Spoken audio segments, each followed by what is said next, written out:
Assalamualaikum warahmatullahi wabarakatuh. Alhamdulillahirabbil alamin wa bihi nasta'inu ala umuri dunya waddin. Wa sallallahu ala sayyidina khatamin nabiyyin wa ala alihi wa ashabihi ajmain. Amma ba'du, pertama marilah kita panjatkan puji syukur kita kehadirat Allah Subhanahu wa taala yang mana alhamdulillah masih diberikan sebuah kenikmatan iman dan kenikmatan Islam, masih diberikan sebuah keleluasaan kita untuk melaksanakan beberapa kegiatan dan aktivitas, dan insyaallah mudah-mudahan kegiatan aktivitas tersebut Allah jadikan sebagai kita perjuangan untuk mendapatkan keberkahan dan kebaikan daripada Allah Subhanahu wa taala. Salawat dan salam semoga tetap tercurah limpahkan kepada Nabi besar Nabi Muhammad sallallahu alaihi wasallam, kepada para keluarga, para sahabat, tabi'in, atba'ut tabi'in, sampai kepada kita umat akhir zaman yang insyaallah mudah-mudahan dengan kita menjalankan beberapa aktivitas kegiatan yang sudah kita rencanakan dan eksekusinya sudah berjalan walaupun mungkin tidak sesuai dengan apa yang kita rencanakan, mudah-mudahan Allah jadikan kita sebagai hamba yang selalu bersyukur pada Allah Subhanahu wa taala, dan insyaallah di hari akhirat nanti kita akan mendapatkan syafaat dari Rasulullah SAW. Amin ya Allah ya Rabbal Alamin. Melanjutkan pembacaan baca buku yang kemarin masih dalam edisi 38 sahabat Nabi yang dijamin masuk surga. Masih edisi Umar bin Khattab yang kemarin kita sudah menyampaikan tentang sifat warok dan rasa takut kepada Allah Subhanahu wa taala. Juga Sayyidina Umar bin Khattab adalah orang yang menolak dunia. Mungkin nanti bisa dilihat apa yang dimaksud dengan yang barusan saya bacakan di video sebelumnya. Di video ini kan menyampaikan tentang sikap rendah hati yang tidak ada tandingannya untuk Sayyidina Umar bin Khattab, keadilan dan perhatian Umar terhadap rakyatnya, juga tentang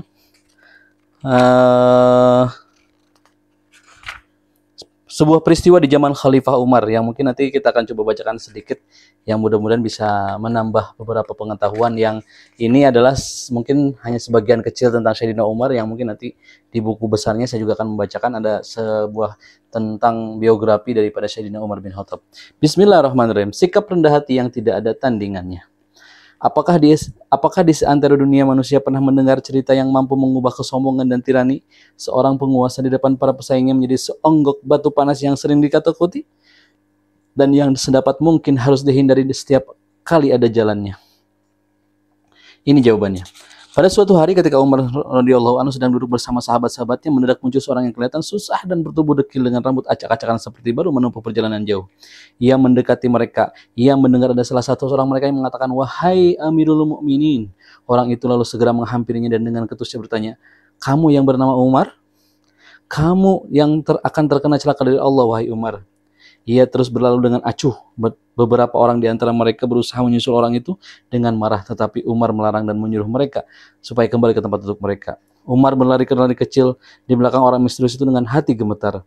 Ucapan orang itu, "Kamu akan terkena celaka dari Allah, wahai Umar. Sungguh ini adalah sebuah bencana yang besar, dan sungguh itu adalah huru-hara yang tidak akan sanggup dihadapi oleh Umar." Ia segera menyusul orang itu dan menimpanya kembali. Ia bertanya, "Aku akan terkena celaka dari Allah? Kenapa, wahai saudaranya orang-orang Arab?" Ia menjawab, "Karena para pembantu dan para pejabat berlaku tidak adil. Bahkan mereka berbuat zalim." Umar bertanya, "Pejabatku yang mana yang kamu maksud?" Ia menjawab, "Pejabatmu di Mesir yang bernama Iyad bin Ghanam." Setelah mendengar dengan rinci pengaduan orang ini, Umar kemudian mengutus dua orang sahabatnya berkata kepada mereka, "Lekas kalian naik kuda ke Mesir. Kalian bawa Iyad bin Ghanam menghadapku." Umar sebagai sosok yang terkenal begitu gagah, keras, dan tegar. Kalau kamu mau lihat ia mendadak berubah menjadi sangat lemah dan rapuh laksana seekor anak burung, cukup katakan kepadanya, "Tidakkah kamu takut kepada Allah, wahai Umar?" Di sana akan menyaksikan seorang yang di sekiranya ada catatan buruk amal berhamburan di depan matanya dan seluruh cakrawala berdengung di telinganya.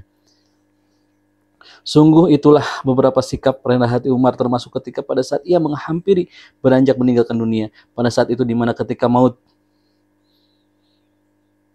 hendak menjemput, ia masih sempat berkata kepada putranya si Abdullah, "Wahai Abdullah, turunkan kepalaku dan dari bantal dan letakkan saja di atas tanah supaya Allah berkenan membanaku dan mengasihi aku." Pada suatu hari Zaid bin Sabit menyaksikan Umar sedang menyeruak di tengah-tengah kerumunan manusia dengan membawa segeribah berisi air.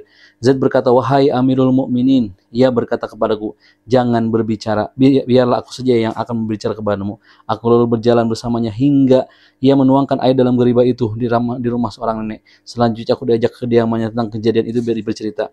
Setelah tempoh hari kamu pulang dari rumahku, datang seorang utusan Romawi dan seorang utusan Persia menemuiku. Mereka mengatakan, semoga kamu diberkati Allah, wahai Umar. Orang-orang berkumpul membicarakan tentang ilmu, keutamaan serta sikap adilmu. Tetapi ketika pulang meninggalkan aku, mereka banyak yang memberi masukan kepadaku. Aku lalu berusaha mendapat sedapat tempatku. Umar bertanya dengan serius kepada setiap orang yang menjumpainya, bersumpahlah demi Allah kepadaku dan jangan berdusta. Bagaimana pendapatmu tentang Umar? Apakah kamu mengira Allah ridho padaku? Dan apakah kamu melihat aku tidak takut kepada Allah dan Rasulnya di antara kalian? Diriwayatkan dari Anas, ia berkata, pada suatu hari aku keluar rumah bersama Umar. Kami memasuki sebuah bangunan berdinding dan aku mendengar ia mengatakan, wahai Umar Amirul Mukminin, bagus demi Allah, wahai Putra Khattab, sebaiknya kamu selalu bertakwa kepadanya atau dia akan menyiksamu. Abdullah bin Amr bin Rabi'ah mengatakan, aku menemani Umar dari Madinah ke Mekah untuk menunaikan ibadah haji. Ia tidak membuat tenda atau bangunan apapun yang bisa ia gunakan untuk berteduh, tapi hanya memasang kainnya pada sebuah pohon lalu berteduh di bawahnya. Itulah sikap rendah hati yang dimiliki oleh Sayyidina Umar bin Khattab. Yang selanjutnya adalah keadilan dan perhatian Umar terhadap rakyatnya. Tentang keadilan dan perhatian Umar terhadap rakyatnya, kita akan memasuki lorong-lorong sejarah dan untuk beberapa saat kita akan hidup bersamanya. Kita sebaiknya lebih mengutamakan adegan hidup yang telah lewat daripada adegan tertulis. Adegan sejarah Umar yang tertulis berbeda dengan adegan hidup yang nyata dan yang telah berlalu. Kami mulai memaparkan beberapa bukti. Pada tahun paceklik, yakni tahun terjadi bencana kelaparan yang memakan banyak korban nyawa di Madinah, pada suatu hari Umar menyuruh menyembelih beberapa ekor unta dan membagi-bagikan dagingnya kepada penduduk Madinah. Ada beberapa orang yang secara khusus menangani tugas ini, tetapi mereka lebih memprioritaskan Amirul Mukminin dengan memberikan bagian-bagian daging yang enak. Pada waktu santap pagi, Umar mendapati di depannya bagian punuk dan jeroan unta yang merupakan bagian yang paling enak. Ia bertanya, dari mana ini? Ada yang menjawab, dari unta yang disembelih hari ini. Umar memegang lauk itu dengan tangannya dan berkata, bagus, seburuk-buruk penguasa adalah aku. Jika aku makan bagian yang paling enak dan aku berikan tulang-tulangnya kepada orang lain. Umar lalu memanggil pelayannya, si Aslam, dan berkata, angkat baskom ini dan ambilkan saja aku roti dan minyak. Pada suatu hari Umar menerima hadiah berupa manisan dari salah seorang pejabat pemerintahannya. Hadiah itu langsung diletakkan di hadapannya lalu bertanya kepada orang yang membawanya, apa ini? Ia menjawab, manisan buatan penduduk Azerbaijan. Setelah dicicipi sedikit, Umar merasakan makanan ini sangat lezat dan mengundang selera. Umar kembali bertanya kepada orang yang membawanya itu, apakah kaum muslimin di sana biasa memakan ini? Ia menjawab, tidak. Manisan ini adalah makanan khusus. Umar kemudian untuk kembali dengan baik berjalan tempat manisan dan bertanya kepada orang itu, di mana untamu? Ambil kembali bawaanmu ini, bawa pulang kepada Utbah dan katakan kepadanya, pasanku supaya ini selalu bertakwa kepada Allah dan membuat kaum muslim merasakan yang seperti yang selalu ia rasakan. Ustaz Muhammad Khalid dalam kitabnya Khulafa ar-Rasul mengamati peristiwa itu dengan mengatakan, setiap kita mendapati penguasa yang satu ini berada di sebuah tempat di tengah-tengah atau di depan rombongan, ia selalu dalam posisi yang beresiko atau membahayakan. Atau kalau tidak begitu, ia sendiri yang memilih tempat yang paling belakang di penghujung barisan untuk menjaga rombongan kafilah. Perlu dicatat bahwa setiap ada nikmat yang datang, ia baru ikut merasakannya setelah semua orang diyakini sudah merasakannya. Pada suatu hari, Umar radhiyallahu anhu keluar ke pasar yang cukup ramai. Ia melihat seekor unta yang sangat gemuk yang berbeda dengan unta-unta lainnya yang ada di sana. Ia bertanya, unta siapa ini? Orang-orang menjawab, unta Abdullah bin Umar. Seketika ia kaget dan terkesima seolah-olah terjadi kiamat. Ia bertanya seolah tidak percaya, unta itu punya Abdullah bin Umar? Ya, bagus, wahai putra Amirul Mukminin. Seketika itu Umar menyuruh seorang untuk mencari putranya. Tidak lama kemudian Abdullah bin Umar datang. Ia hanya berdiri mematung di depan ayahnya sambil mencabuti cambang putranya itu. Umar berkata, bagaimana kamu punya unta segemuk itu, wahai Abdullah? Ia menjawab, semula unta itu kurus. Aku membelinya dengan menggunakan hartaku sendiri. Lalu aku mengirimnya ke seorang penggembala untuk dijual lagi. Aku menginginkan keuntungan seperti yang lazim diinginkan oleh kaum muslimin pada umumnya. Umar memarahinya. Ia berkata kepada orang yang mengembalakan unta putranya, gembalakan unta putra Amirul Mukminin ini dan beri minum unta putra Amirul Mukminin. Dengan begitu untamu akan menjadi gemuk dan kamu akan mendapatkan keuntungan yang besar, wahai putra Amirul Mukminin. Kemudian dengan nada tinggi Umar berkata, wahai Abdullah, putra Umar, ambil modal harta yang kamu gunakan untuk membeli unta ini dan keuntungannya harus dimasukkan ke kas negara. Sungguh peristiwa yang sering mampu membangkitkan kesadaran motivasi dan rasa kemanusiaan ialah bahwa Umar merasa merinding, sedih dan gemetar setiap kali memikirkan hal itu. Makanya ia sering menganalogikan dengan hal-hal yang sama dan mirip dengannya. Ia kemudian membuat aturan-aturan dan ketentuan-ketentuan. Di Maqam Ibrahim, tempat yang biasa digunakan oleh Umar bertemu Allah, ia telah berjanji pada diri sendiri bahwa ia akan berkeliling ke seluruh kota untuk mengamati keadaan rakyat dan pendapat informasi-informasi tentang mereka. Pada suatu hari ia berkata kepada sahabat-sahabatnya, jika masih diberi usia panjang, insya Allah aku akan melakukan peninjauan secara langsung ke rakyat selama setahun. Aku yakin banyak orang yang memiliki keperluan yang tidak tersampaikan kepadaku.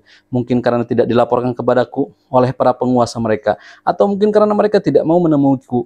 Aku ingin melakukan kunjungan ke Syam, Al-Jazirah, Bahrain, Kufah, dan Basrah. Di masing-masing kota itu aku akan tinggal selama 2 bulan. Demi Allah, itu berarti memakan waktu selama setahun penuh. Umar tidak melupakan dan juga tidak menunda-nunda keinginannya itu. Tidak lama kemudian sahabat yang diutus ini pulang dengan membawa penguasa Hamas tersebut. Selama 3 hari Umar membiarkannya dan tidak mau menemuinya. Baru pada hari keempat Umar memilih pertemuannya di sebuah tempat bernama Harod yang digunakan untuk menggembalakan unta-unta, zakat dan menampung harta ghanimah. Begitu orang itu hampir bertemu, Umar menyuruhnya melepaskan mantelnya dan menggantinya dengan pakaian rakyat biasa. Umar berkata, pakaian itu lebih baik daripada pakaian yang biasa dipakai ayahmu dulu. Kemudian Umar mengambil tongkat dan berkata, tongkat ini juga lebih bagus daripada tongkat yang dahulu digunakan ayahmu untuk menggiring kawanan dombanya. Selanjutnya Umar menunjukkan dengan tangan ke arah kawan unta dan berkata, bawa unta itu dan gembala, wahai Abdullah. Beberapa waktu kemudian Umar memanggil kembali Abdullah bin Qarat, penguasa Hamas itu. Umar berkata dengan nada menegur keras, apakah aku pernah menyuruhmu untuk membangun rumah yang megah? Sekarang kembali jalankan tugasmu dan jangan kamu ulangi lagi apa yang kamu lakukan untuk selamanya.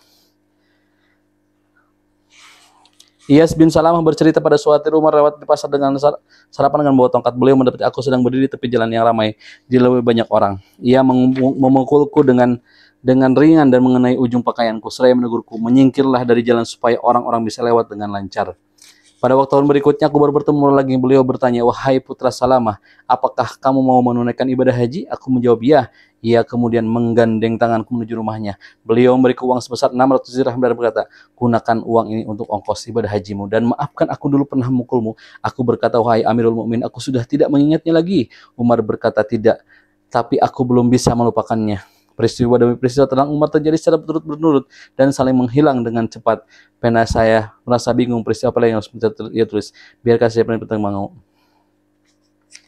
Pada suatu hari Umar naik ke atas mimbar dan berpidato, wahai golongan kaum muslimin, apa yang akan kalian katakan seandainya kepalaku cenderung kepada dunia seperti ini? Tiba-tiba ada seorang yang menyeruk di tengah-tengah barisan duduk banyak orang. Sepasang lengannya tampak berkilau laksana pedang dengan yang sangat tajam. Ia berkata, kalau begitu kami akan mengingatkanmu dengan pedang seperti ini. Umar bertanya kepadanya, apa ucapanmu itu kau tujukan kepadaku? Orang itu menjawab, ya, engkau yang aku maksudkan. Muka Umar tampak bergembira dan berkata, semoga Allah merahmatimu. Segala puji bagi Allah yang telah berkenan menjadikan di tengah-tengah kalian ada orang-orang yang peduli meluruskan kebengkokanku. Tetapi sikap Amirul Mukminin Umar ini bersikap yang pamer. Umar terlalu kuat dan amanah daripada hanya sekedar mengandalkan sikap seperti itu. Sesungguhnya itu adalah benar-benar perilaku yang jujur, spontanitas dan tulus. Di balik semua itu Umar ingin menyampaikan kebenaran dan ketenangan. Ia mengatur umat semuanya bukan hanya unta. Pada suatu hari Umar pergi ke dekat daerah Rauha. Ia mendengar suara seorang penggembala di sebuah gunung. Ia beranjak menghampiri penggembala itu dan setelah ia dekat, dia berteriak, wahai penggembala domba, wahai penggembala domba. Dijawab oleh penggembala domba, sesungguhnya aku sudah lewat, seolah-olah gunung ini lebih subur daripada tempatmu, dan setiap pemimpin pasti akan ditanya atas apa yang dipimpinnya. Anas bin Malik radhiyallahu anhu yang hadir menyaksikan hal itu bercerita, demi Allah Umar lalu mempersilahkan anak muda untuk duduklah selanjutnya. Beliau berkirim surat kepada Amr bin Al-As. Begitu membaca suratku ini, kamu harus menghadapku bersama putramu Muhammad. Keduanya lalu menghadap Umar. Sungguh ketika menghadap itulah kami melihat Amr mengenakan kain dan selendang. Umar menoleh ke kanan kiri mencari putra Amr yang bernama Muhammad. Ternyata ia bersembunyi di belakang ayahnya. Umar bertanya, mana orang Mesir itu? Anak muda itu menjawab, ini aku wahai Amirul Mukminin. Umar berkata, pegang tongkat ini dan pukulkan putra yang orang terhormat itu. Ia lalu menghajar putra sang gubernur Mesir sampai lelah. Namun ia masih terus menghajarnya sampai kami berharap ia segera menghentikannya karena sudah terlalu lama menghajarnya. Tapi Umar berkata, ayo terus hajar putra terhormat itu. Bahkan Umar mengatakan, pukul juga si Amr, sebab demi Allah ia tidak memukul melainkan karena kekuasaannya. Keadilan di zaman Khalifah Umar juga meluas sampai terhadap penduduk wilayah-wilayah perbatasan dengan musuh dan seluruh kaum muslimin dimanapun mereka berada, termasuk nenek-nenek dan para janda. Sesungguhnya Umar pernah mengatakan, jika Allah memberiku keselamatan, aku akan membiarkan janda-janda penduduk Irak meninggalanku. Nanti tidak akan membutuhkan bantuan siapapun. Yang mudah-mudahan sebuah bacaan ini bisa menyampaikan, walaupun ketika kita sudah menjadi pemimpin, sudah mempunyai jabatan, sudah mempunyai uang, terkadang sulit untuk bisa, ya karena memang jauh lah, cuman bacaan ini bisa memberikan sebuah motivasi saja. Karena kekuasaan terkadang melupakan kita tentang apa yang sudah dan harus kita siapkan kepada apa yang menjadi penguasa, menjadi bawahan kita ataupun menjadi tanggung jawab kita.